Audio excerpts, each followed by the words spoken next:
Bienvenidos a la cuarta temporada de Metamorfoseando, tu podcast de desarrollo personal, donde cada jueves encontrarás ideas e inspiración para perseguir tu ideal de éxito y hacerlo realidad. Buenos días y bienvenidos a un nuevo episodio del podcast. En esta ocasión, para hablar de un tema de actualidad al que muchos no han dudado en considerar como la epidemia silenciosa del siglo XXI. Estamos hablando de la ansiedad. ¿Por qué aparece? ¿En qué nos afecta? ¿Y cómo combatirla?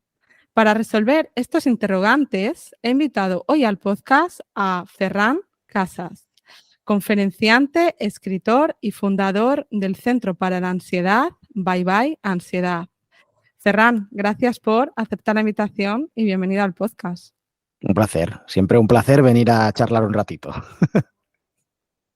Bueno, Ferran, te habrán hecho esta pregunta 1001 veces, pero bueno, para quien no te conozca y poner un poco en contexto o en situación al espectador, cuéntanos cuál es tu historia, qué relación has tenido con la ansiedad y qué hace que hoy estés divulgando sobre este tema.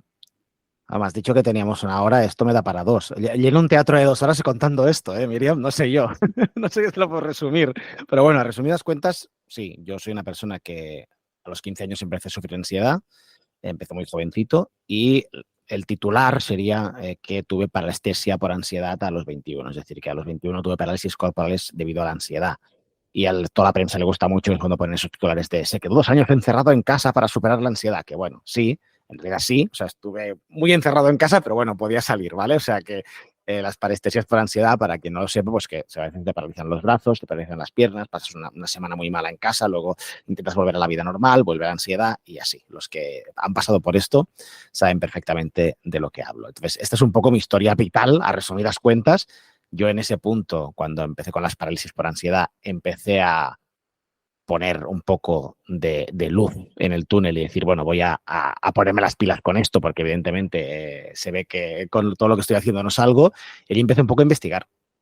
Y empecé un poco a investigar pues qué era la ansiedad, cómo funcionaba.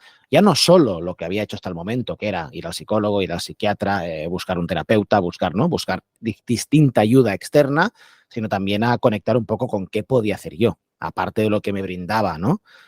Los profesionales de la salud, pues qué podía hacer yo para salir de la ansiedad. Y allí pues empecé sin quererlo, un poco así al tuntún, ¿no? A investigar distintas cosas y empecé a estudiar, ¿no? Empecé a apuntarme, pues, hostia, la alimentación es importante, venga, voy a apuntarme a hacer un curso de nutrición, no para dedicarme a ello, que nunca me he dedicado, sino para mí, ¿no? Para mi propia sanación, ¿no? Entonces iba probando, ¿no? Que si medicina china, que si alimentación, que si este tipo de deporte, que si este tipo de, que si el yoga, que si la meditación, que si todas estas cosas, ¿no? Y empecé este camino y un poco involuntariamente, que siempre digo que mi vida es un poco un accidente, en este sentido, pues empecé a superar la ansiedad, ¿no? Empecé a encontrarme mucho mejor, a estar mejor y claro, yo dije, hostia, pues hostia, cojonudos, es decir, he hecho terapia, la terapia me ha ayudado mucho, he ayudado, por ejemplo, he tenido cosas externas como la acupuntura, que también me ayudó en su momento, ¿no? O distintas herramientas, pero también he hecho cosas yo que me sirven, ¿no? Y siempre cuento la historia que un día quedé para hacer un café con un amigo, ¿no? Y estuvimos hablando, entonces él empezó a contarme su historia con la ansiedad, ¿no? Tengo mucha ansiedad. Claro, yo no había contado mi historia a prácticamente nadie, ¿no? Y le dije, pues mira, yo he pasado por esto, empecé a contarle, he hecho esto, he hecho lo otro, lo que deberías hacer es probar aquí, empieza por aquí, por allí. Y fue este chico que me dijo, oye, tío, pues qué bien lo cuentas, es que podrías dar charlas. Así empezó mi historia, ¿no? Profesional con esto. Y empecé a dar charlas. Dije, bueno, pues ¿por qué no? O sea, estaba sin trabajo, estaba en paro y dije, voy a dar charlas gratuitas para quien lo necesite, ¿no? Porque mi idea era como, bueno, si puedo ahorrarle a alguien que pase lo que yo he pasado con la ansiedad, pues oye, maravilloso, ¿no? Voy a dar charlas. Y empecé a dar charlas en cafeterías, ¿vale? Es decir, fui a unas cafeterías de Barcelona y les dije, oye, tenéis mucho espacio, yo si queréis doy charlas gratuitas, hacemos consumición obligatoria, viene la gente, se toma un té y yo les doy la chapa.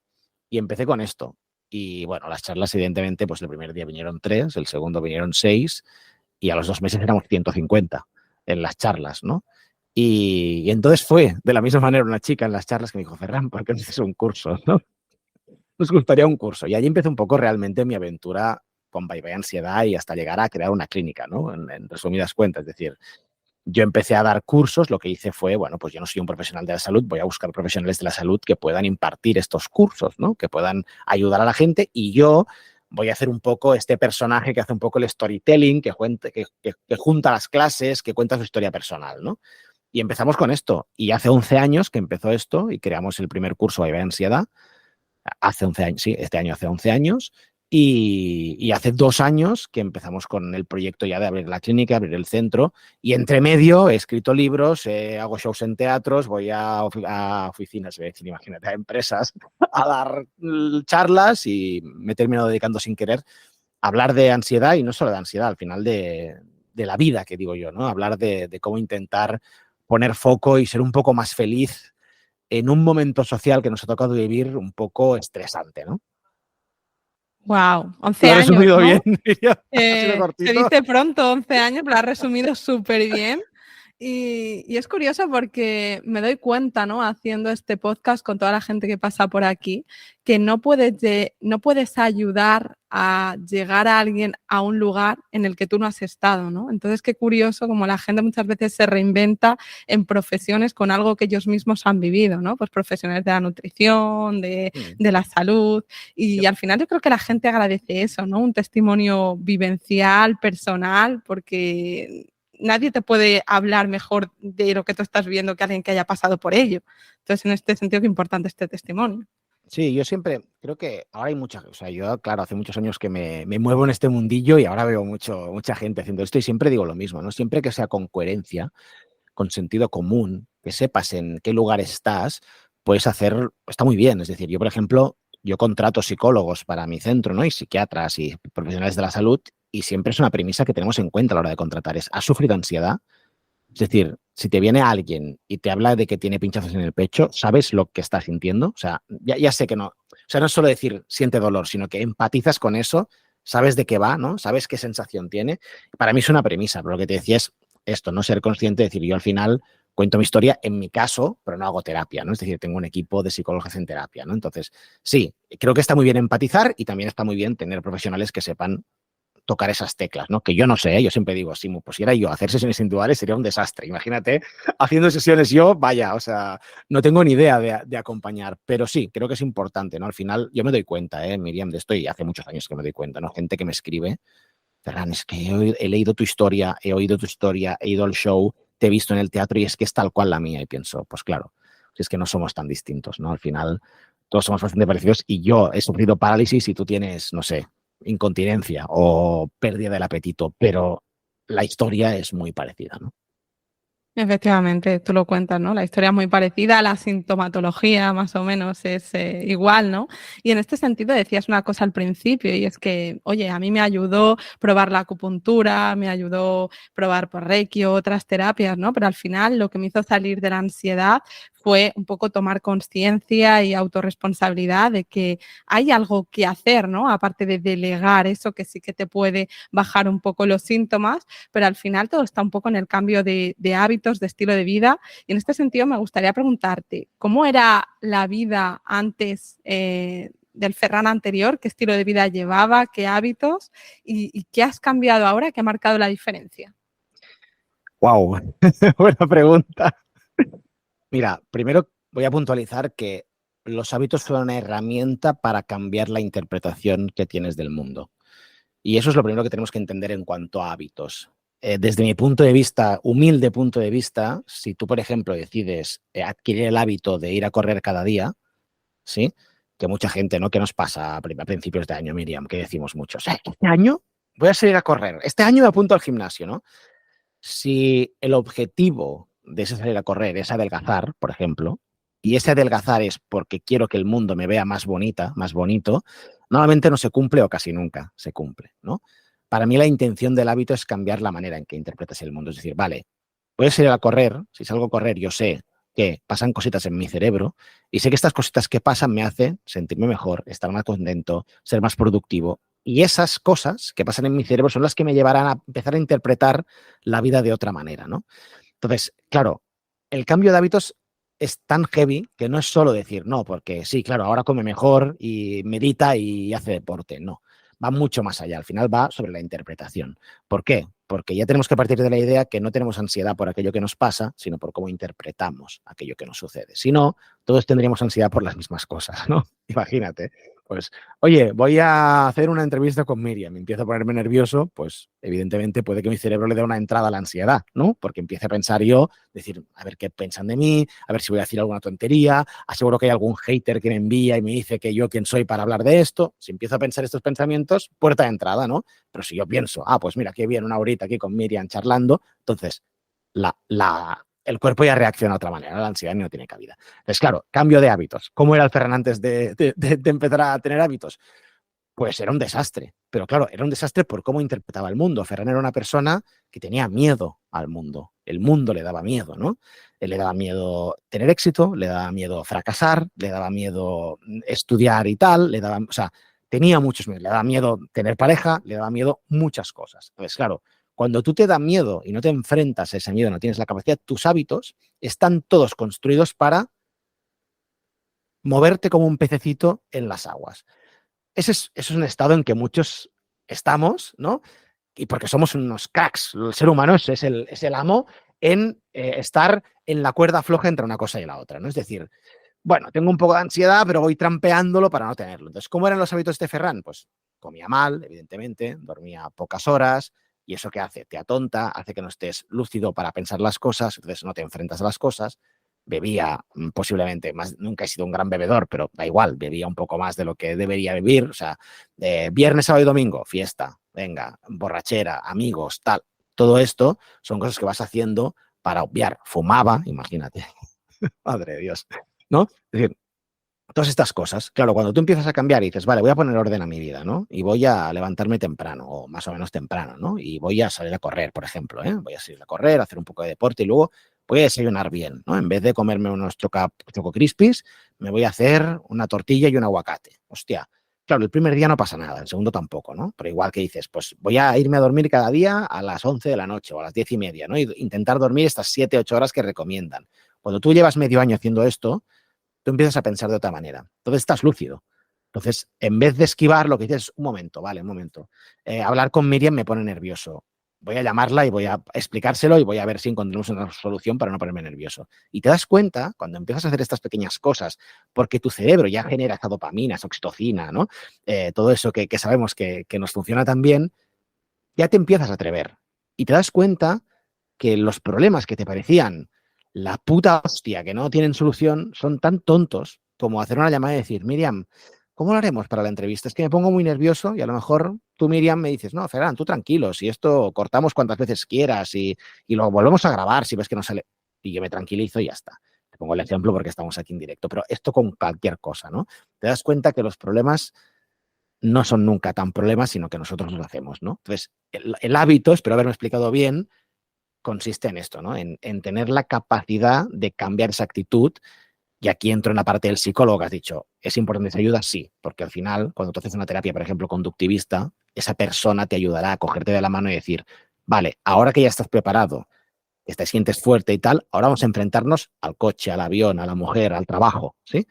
Pero vamos a enfrentarnos, porque al final mucha gente cree, no se trata de enfrentarte, se trata de conectar con las emociones. Ahora pasa mucho, ¿no? Ahora somos todos súper sensibles a todo, conectamos con todo, ponemos etiquetas a todo y al final te vas a tener que enfrentar, porque si la ansiedad te la provoca el trabajo, o una de dos, o aprendes a reinterpretar el trabajo, o te vas del trabajo y buscas otro trabajo.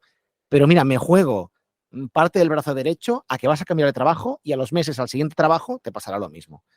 ¿Por qué? Porque al final es cómo interpretas estas cosas. Es decir, si me estreso, me pongo nervioso porque en el trabajo me veo juzgado o soy súper autoexigente y quiero ser más de lo que me pide, de lo que puede mi propio cuerpo, pues evidentemente la ansiedad otra vez puerta de entrada, ¿no? Y ya entra saludando, ¿sabes? Entra con la carroza de los Reyes Magos y tirando confetis, ¿no? De que vengo. Bueno, pues se trata un poco de todo eso, ¿no? De cambiar esos hábitos. Y evidentemente mi vida ha cambiado. O sea, yo no me reconozco en el Ferran de hace 15 años. No me reconozco. Sí, yo creo Vaya que dices rollo una te cosa. estoy metiendo, Miriam, perdona. No, en absoluto. A mí me gusta eso, que haya aquí Monólogo. charla y que haya efectivamente, que se den tips, que yo creo que eso la audiencia lo agradece, yo la primera también. Y creo que es importante, ¿no? Y muchas veces pasamos como de puntillas por la vida y a mí me gusta ir a la profundidad, así que en este sentido, Perfecto. bien. Y fíjate que decía, yo creo que dos cosas importantes. La primera es la constancia, ¿no? Porque al final es lo que tú dices, haces esto una vez y no pasa nada, 2 veces no pasa nada. O sea, se trata de tener una rutina en el tiempo, ¿no? Que sea mantenible y que eso dé a la larga unos frutos. Y luego también, qué curioso lo de la preocupación, ¿no? Que yo creo que es un poco la antesala, ¿no? A lo que viene después y aquí yo creo que toda persona ansiosa lo que hace es un poco anticipar, ¿no? Anticiparse a lo que puede ocurrir. Y en este sentido yo decía, jolín, habrá un componente biológico o genético, porque supongo que habrá personas como más predispuestas al optimismo y otras más al derrotismo, por decirlo así, pero luego tiene que haber una parte, ¿no? Responsable que esté en ti. Porque ¿por qué dos personas ante una misma situación, una reaccionaría de una forma y otra de forma muy distinta? Claro, sin duda. Mira, en realidad hay estudios y está demostrado que más o menos hay un 30% de genético. Es decir, la genética puede que tengas más tendencia a lo que dices tú, ¿no? A tener más depresión o a tener más ansiedad, ¿no? A vivir más en el futuro, más en el pasado, o no. Esa gente que parece que levita por el mundo y solo vive en el presente, ¿no? Hay un 30% de genética. Luego hay algo que a mí me parece muy interesante y que a lo mejor a los que nos escucháis dicen, vale, no todo es responsabilidad mía, al final sí, pero para que me entendáis, ya no es lo genético, sino lo adquirido, ¿no? Adquirimos comportamientos de nuestro entorno, ¿sí? Entonces, claro, esos comportamientos que vamos adquiriendo marcan un poco nuestro futuro, ¿no? Cómo actuamos, o volvemos a lo de antes, ¿no? Cómo interpretamos nuestra vida. Entonces, claro, imagínate, si yo soy una persona, y esto lo veo, yo tengo 3 hijos, ¿no? Yo voy al parque con mis niños y veo madres o padres, da igual, que son como un superhéroe alrededor de su hijo, que lo que hacen es protegerle de todos los males la vida le puede infligir, ¿no? Es decir, ves un padre detrás de un niño diciendo, cuidado, no caigas, cuidado, la arena, cuidado, el tobogán, cuidado las escaleras, cuidado, el niño, cuidado, el columpio. Entonces, ese niño, inconscientemente, tiene una voz adquirida que le va diciendo, la vida es peligrosa, ten cuidado, porque te puedes caer, te puedes manchar, te pueden dar un golpe, te puedes este niño, cuando sea mayor, yo los veo en el parque y pienso, en 15 años son clientes míos. Porque claro, esos niños van a tener ansiedad, sí o sí. ¿Por qué? Porque ellos están adquiriendo un comportamiento de sus padres, que son posiblemente su mayor referente en esta vida, de la vida es peligrosa, ¿no? La vida es peligrosa. ¿Qué pasa? Que cuando llegan a la adolescencia y se encuentran en un momento que no se conocen bien, no saben quién son, están hormonados hasta las cejas y encima están en un momento social suyo que es que termino de estudiar, me están diciendo que tengo que escoger lo que voy a hacer el resto de mi vida, pero en realidad estoy viendo las noticias, entro en Twitter, entro en estas cosas y veo que no hay trabajo, que se está destruyendo todo, que no sé de qué voy a trabajar, entra en esa crisis y ¿qué les dice el cerebro? Tenían razón, la vida es peligroso, ándate con cuidado. Entonces, cuando nos andamos con cuidado, la ansiedad aparece. Entonces, hay ese 30%, a lo mejor genético, pero también hay ese porcentaje de adquirido, que evidentemente no tenemos números, pero que ya lo ves, o sea, es que ya lo ves. Entonces, ya padres del mundo, dejad que los hijos se ensucien, caigan, se pelen las rodillas y se les den un golpe con el columpio, porque es el mejor aprendizaje que podrán tener. Solo tenéis que vigilar que no se maten. Eso es lo importante, pero por lo demás les vais a hacer un grato favor, ¿no? Y sí que es verdad que estamos en un momento social, por ejemplo, yo lo veo con los niños y es que yo lo veo en mi generación ya, ¿no? De que vamos un poco entre algodoncitos, ¿no? Y yo creo que un poco más de educación del esfuerzo, de decir, oye, el esfuerzo tiene recompensa y la vida no es fácil y tendrás que esforzarte, les va a quitar bastante ansiedad. No sé si les va a llevar a triunfar en la vida o no, eso no lo sé, pero como mínimo a estar más tranquilos, ¿no? Y a entender que nada es tan importante, ¿no? Que nada le tienen que dar tan importancia y que, bueno, te esfuerzas, caes, te vuelves a levantar, te sigues esforzando y hay un día que dices, ah, mira, lo hemos conseguido, ¿no? Entonces, bueno, este rollo para decirte que hay una parte genética, hay una parte adquirida y luego hay esa parte, pues, lo que decíamos, ¿no? De cada uno, pues, cómo decida hacer un cambio o no en su vida. Hay mucha gente hoy en día que cree que no podemos cambiar, ¿no? Que yo soy así, no puedo cambiar. Bueno, pues allá ellos, ¿no? La neurociencia ha demostrado que sí, ¿no? Que la plasticidad neuronal existe y que podemos cambiar la manera de pensar, de ver y de interpretar el mundo, ¿no? Pero bueno, hay esas 3 partes en juego. Sí, efectivamente, una parte genética y una parte aprendida, ¿no? Que para eso estamos aquí hoy también, para aprender. Y hay una cosa que me pareció súper reveladora que cuentas en el libro y que dices algo así como que prácticamente toda persona que sufre ansiedad es porque no respira correctamente. Y yo dije, wow, qué interesante, ¿no? O sea, lo hacemos de manera tan automática que no somos conscientes de nuestra respiración. Y en este sentido, ¿qué debemos tener en cuenta, Ferran, en la respiración?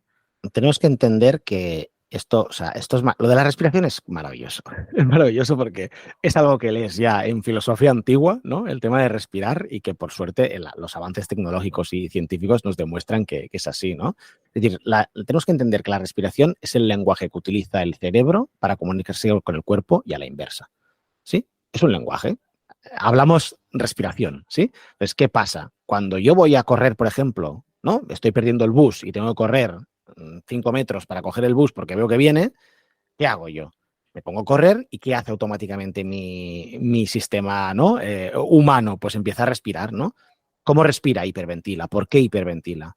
Bueno, porque tiene que acelerar el ritmo cardíaco, hacer correr la sangre para calentar el cuerpo y no lesionarme, porque si no, no llego al autobús, me rompo, ¿no? Entonces calienta el cuerpo para que tú llegues a ese autobús. Imagínate si es inteligente, ¿no? Eso a través de la respiración, ¿vale? ¿Qué pasa de la misma manera? Pues, por ejemplo, si ahora tú y yo estamos en la calle paseando y vemos un tío que viene con una arma blanca y lo vemos a 10 metros, empezamos a hiperventilar. ¿Por qué? Porque el cerebro dice, oye, que viene un tío, parece peligroso, a lo mejor tenemos que apretar a correr. ¿Y qué hace el cuerpo? A través de la respiración, hiperventila para calentar el cuerpo, salir por patas. Vale. ¿Qué pasa cuando tenemos ansiedad? Que nuestro cerebro interpreta como un peligro real algo que no lo es. Volvemos al ejemplo de antes. Me pongo nervioso porque tengo una conversación con Miriam en el podcast, ¿sí? Si yo interpreto a Miriam, perdona, Miriam, no es así, pero si interpreto a Miriam como un peligro real, ¿qué hago? Empiezo a hiperventilar.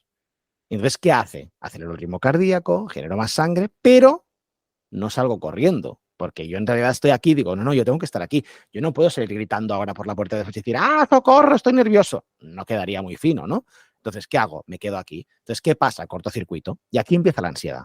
Pinchazos, ahogos, empiezo a tensarme, mareos, estoy incómodo, sudor, ¿sí? ¿Por qué? Porque no estoy actuando como mi cerebro está diciendo, mi cerebro está diciendo, corre, y yo estoy aquí quietecito haciendo una entrevista. Entonces, ¿qué pasa con la respiración? Que de la misma manera la respiración, igual que la utilizamos para salir corriendo, la utilizamos para relajarnos. ¿Mm? Cuando tengo sueño, me voy a dormir, ¿cómo respiro? ¿Qué respiración hago? Bueno, normalmente bostezo, ¿no? Entonces, cuando tú bostezas, el bostezo induce al sueño. Si ahora nosotros hacemos y no, ¿qué haces? Ay, dices, suelto, me relajo y eso poco a poco va induciendo al sueño hasta que digo, no puedo más, me voy a dormir. ¡Wow! ¿No?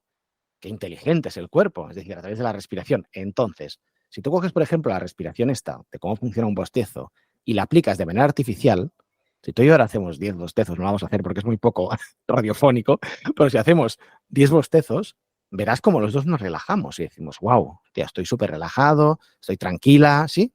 Entonces, esta respiración es la herramienta que tenemos no para superar la ansiedad, para rebajar, reducir, incluso hacer desaparecer los síntomas que nos provoca un ataque de ansiedad.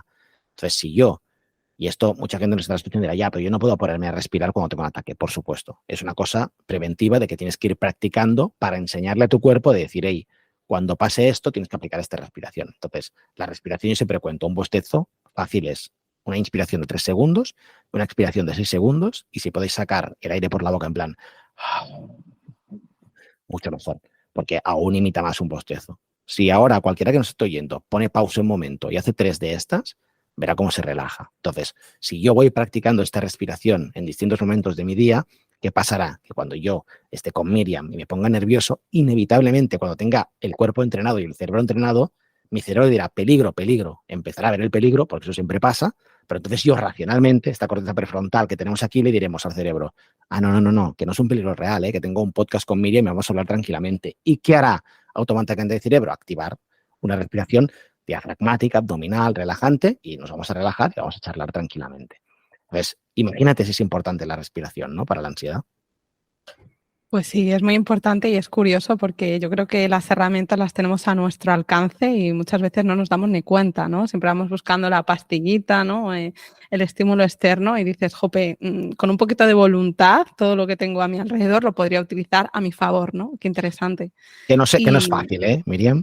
Lo digo porque mucha gente nos trae cosas y dice, no es fácil, pero es cuestión, es lo de siempre, es cuestión de práctica. Yo siempre digo que esto es como hacer abdominales. Y ahora tú y yo decimos, guau, vamos a poner los dos súper buenorros para el verano que viene, entrar en la playa, sacarnos la camiseta y que la gente diga, wow, estos dos, qué buenos están. Pues nos tocará hacer abdominales y flexiones y todo esto, que a mí no me gusta nada, pero toca hacerlo si quieres tener un físico de estrella de Hollywood, ¿no? Con la ansiedad pasa lo mismo. Es decir, te tocará aprender a respirar y tendrás que ponerte las pilas y será un poquito cada día hasta que aprendas, ¿no? Porque después pasa esto, hay mucha gente que nos dirá, pues llevo 2 días respirando y no me funciona. No, claro, bueno, aviso yo creo que para navegantes. eso suele pasar, ¿no? Sobre todo en nuestra generación y en la época en la que vivimos, de la inmediatez, que lo queremos todo rápido, fácil y ya, y oye, los milagros no existen, ¿no? Entonces Exacto, requiere un poquito de voluntad por nuestra parte. sin duda. Y yo creo que es eso, que estamos hablando de cosas muy simples que todo el mundo tenemos a nuestro alrededor, pues como la respiración, el sueño, ¿no? También, y que no nos damos cuenta de lo importantes que son, porque cuánta gente, yo la primera, levanto la mano, nos vamos a dormir tarde, muchas veces casi sin hacer la digestión y claro, tú lo piensas y dices, incluso cuando sales del trabajo, ¿no? Que a lo mejor estás cansado o cansada y dices, ¿cómo me voy yo ahora a dormir, no? Si ahora es como este momento para mí, me pongo una serie, me pongo un cafetito con algún bollito o alguna galletita, lo que sea, y dices, claro, es que este es como otra vez Mi la momento, ¿eh? rueda de la rata, ¿no? Aquí estamos en la rueda del hámster. Sí, lo del sueño, por ejemplo, es mucho más importante de lo que nos creemos y está como de moda no dormir, ¿no? Está como de moda ser súper productivo y no dormir. Mira, el otro día oí a un psicólogo que está bastante de moda por redes, está bastante de moda porque, bueno, intenta tener un discurso transgresor, ¿no? Y decía que, bueno, que él trabajaba con mucha gente así más holística y tal, no sé qué, y que él dormía 5 horas y que él decía que, bueno, que la diferencia era que, bueno, que a lo mejor los que dormían 8 vivirían 5 años más, pero que a él le daba igual morir a los 75 si los otros morían a los 80, pero disfrutar de más tiempo ahora, ¿no? Claro, evidentemente es una frase engañosa, ¿no? Porque la cuestión no es que mueras a los 75 o a los 80, sino que mueras cuando mueras, la calidad de vida que tengas en el momento sea la adecuada y buena y te encuentres bien y tengas ganas de hacer cosas, estés animado, etcétera, ¿no? Pero bueno, lo digo en el sentido de que está de moda eso, ¿no? Está de moda ese discurso de ya dormiremos cuando muramos, ¿no? Y hay que aprovechar la vida a tope, ¿no? Y un poco sex and rock and roll, ¿no? Que decía la canción. Entonces, bueno, yo creo que no hay que cogerse las cosas con esa exactitud de no hay que dormir 8 horas. No, hay gente que duerme 6 y se encuentra bien, hay gente que duerme 7 y se encuentra bien, y hay gente que necesita dormir 9. Eso depende mucho del metabolismo y de esos ritmos circadianos de cada uno, ¿no? Pero es importante, o sea, es importante estar descansado, sentirse bien, y si no, yo recomiendo a la gente tener hijos. O sea, tener hijos es lo mejor que te puede pasar en esta vida para darte cuenta que no dormir es horrible. ¿Sabes? O sea, es horrible no dormir porque no piensas, no estás lúcido, no te funciona nada, o sea, estás de mal humor, etcétera, ¿no? Entonces, hay muchas cositas, hay muchas cositas importantes, ¿no? En este sentido, dormir es una de ellas, ¿no? Dormir es una de ellas, comer es una de ellas, que como, cuándo como, ¿no? De qué manera, y lo que decíamos, hacer deporte y ejercicios como meditación y todo esto son herramientas importantes e imprescindibles para ser feliz. El tema es cómo y cuándo lo hacemos, que es lo que dices tú. Para mí, ese momento que estás describiendo de sentarme en el sofá y ver Netflix puede ser un momento de felicidad y de conexión personal brutal. Depende de cómo lo enfoque. Si lo estoy enfocando para obviar que mi vida es un desastre y que es mi único momento de disfrute, no funciona. Pero si es, por ejemplo, un momento de aprendizaje, de ver los protagonistas de una serie de los cuales estoy copiando maneras de actuar porque son exitosos en la vida y esto lo voy a aplicar luego mañana, puede ser un momento de puta madre, ¿sí? Aunque sea con un bollito y un trozo de chocolate, no pasa nada. Sí, yo creo que hay la flexibilidad, ¿no? Lo que me lleva también a otro punto y Sí, la es flexibilidad. eso, la autoexigencia, ¿no?, a la que estamos sometidos hoy en día, que yo creo que también tiene mucho que ver con la ansiedad, sobre todo con el tema de las redes sociales, ¿no? Muchísimo. La constante comparación y que vivimos mucho en el hacer, en el tengo que, en el lograr el aplauso, en la palmadita, ¿no? Y eso nos lleva muchas veces a llenarnos de actividades para demostrar algo que a la larga nos pasa factura, y no sé si tú lo habrás visto en tu consulta, imagino que sí, la cantidad de gente que viene pues un poco por este problema, ¿no? Sin duda. Además es que el problema de las redes que tenemos es el absolutismo que hay. Es lo que te digo, ¿no? Este psicólogo me parece un buen psicólogo, el que te decía ahora no me parece para nada mal, pero el discurso es un poco así, ¿no? Es un poco de ese estilo.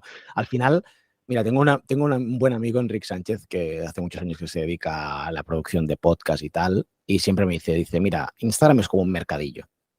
Hay mucha gente gritando a intentar vender al mejor precio, ¿no? Entonces, hay que gritar mucho para que te hagan caso, ¿no? En las redes sociales, pero es que además el problema es eso, que hay mucho absolutismo, es decir, hay mucha gente diciendo, para ser feliz hay que, dos puntos, esto, para tener una buena alimentación hay que comer, dos puntos, esto y esto, para no tener ansiedad hay que hacer esto, dos puntos, pam, pam, pam.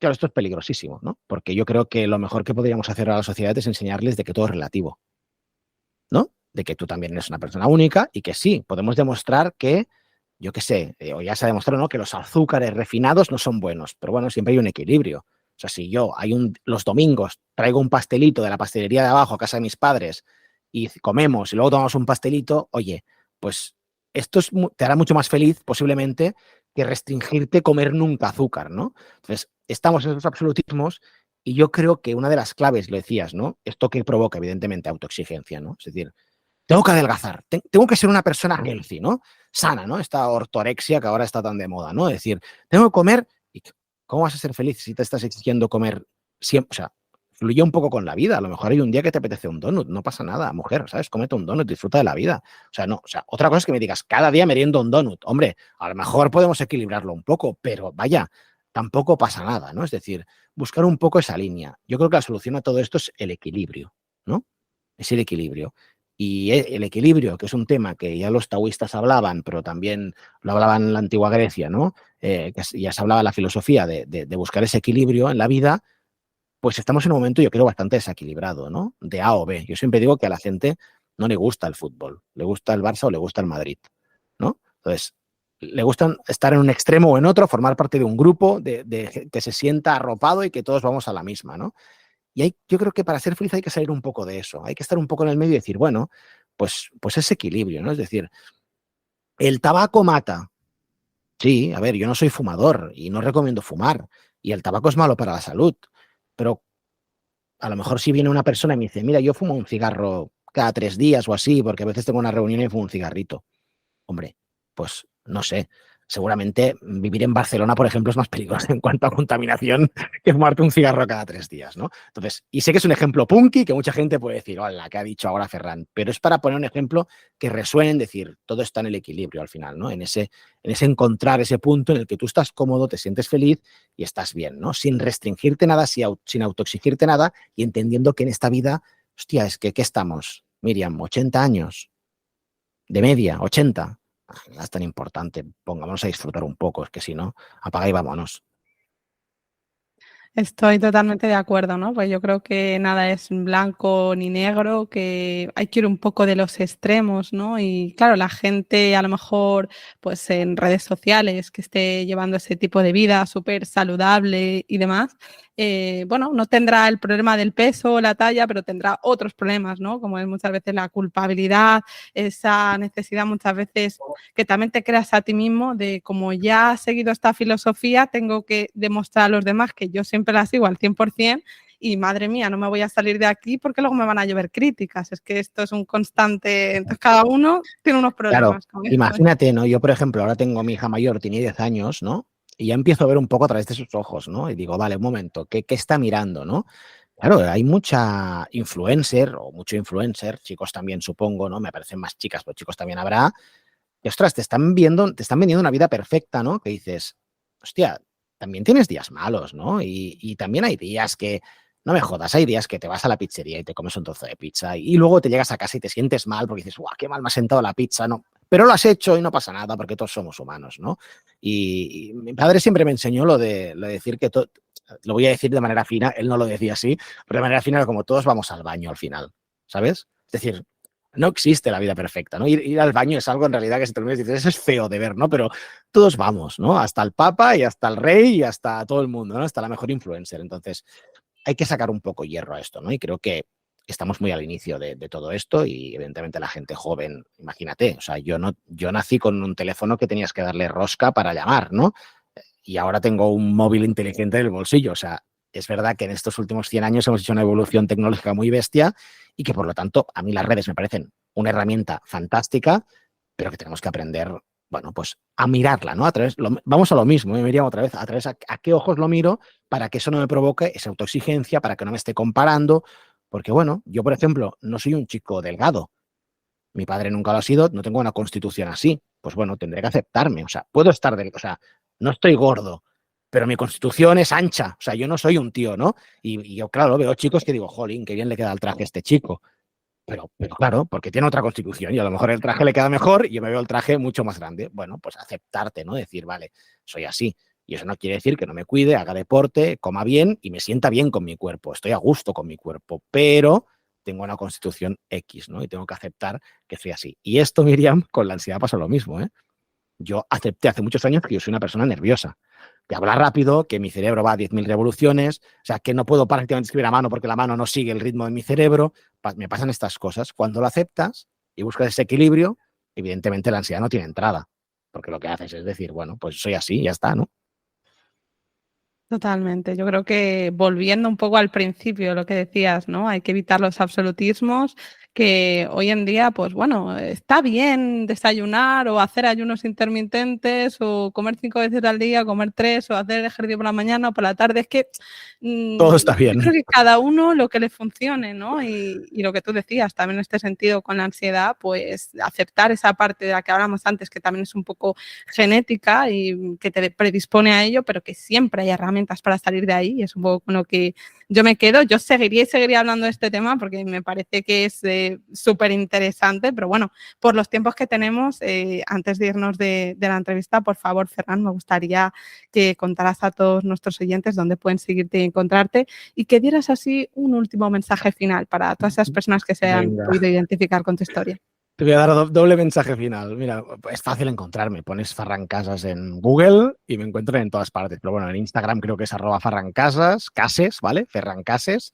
En YouTube también, @Ferran Cases. Y en las librerías, Ferran Cases, me encontráis de todos los libros. Los encontráis fácil.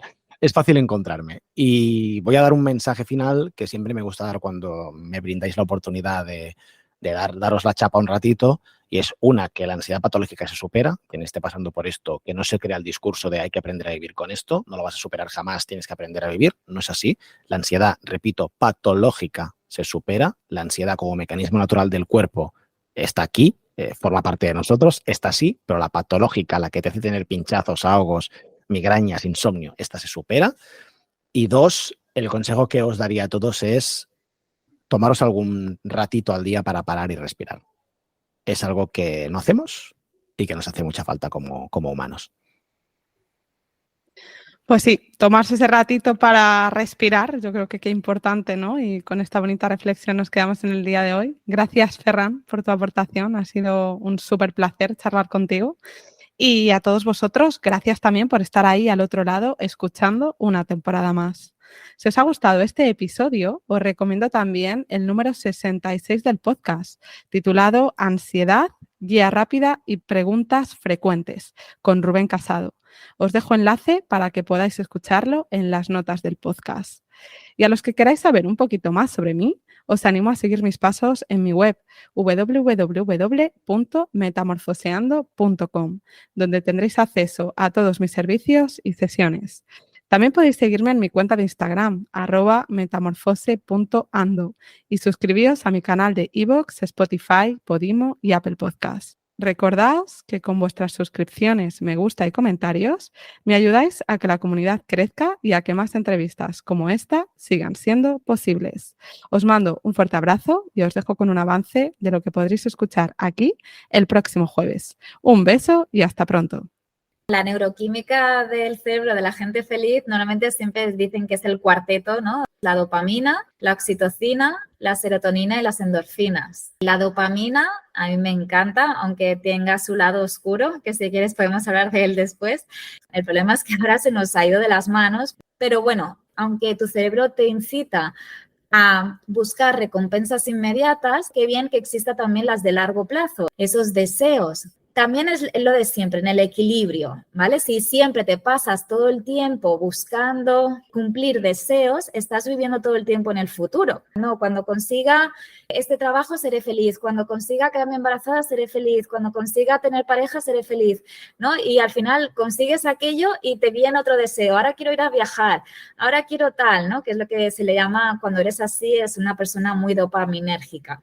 Y claro, aquí también puedes entrar en una espiral de insatisfacción, porque al final también hay que aprender a disfrutar de lo presente. O sea, que siempre todo en su equilibrio.